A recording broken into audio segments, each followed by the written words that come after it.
So, in 1941, you couldn't swing a dead cat in Germany without hitting a Nazi.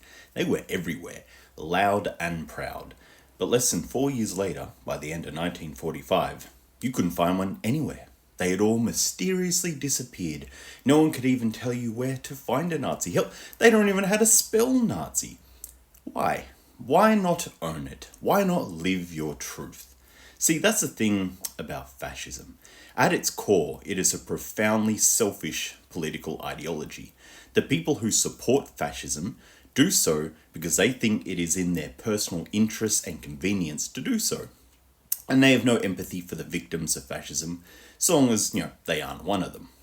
But you may also notice that the moment fascism stops aligning with their personal interests, they drop it faster than the principles they abandoned in the first place to embrace it. And this isn't an anomaly. You see, this happens in every fascist country. The moment fascism begins to fail, and for the record, fascism has a 100% failure rate.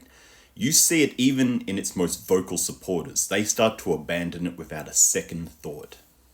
The most famous case of this, of course, is Germany after Hitler, but you also saw this in Italy after Mussolini, Spain after Franco, Argentina after Pinochet, France after Petain, Venezuela after Jimenez, China after Chiang Kai-shek, Cuba after Batista, Japan after Hirohito. You get the idea.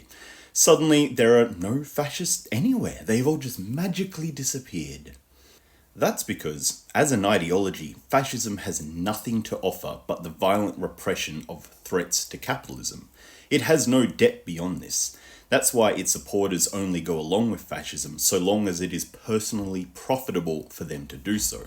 There is no loyalty here, there's no deep belief, just pure self-interest. So the moment fascism begins to fail them, and for the record, again, it always fails, then it is always abandoned. So, as bad as things are now, and as bad as they are going to become, let's not kid ourselves, don't believe for a second that our nightmare is the exception to the rule. Fascism always fails. Fascism always eats itself, and fascism is always abandoned. And in our near future, there will come a day when all the fascists who today are so loud and proud, well, suddenly we won't be able to find them anywhere.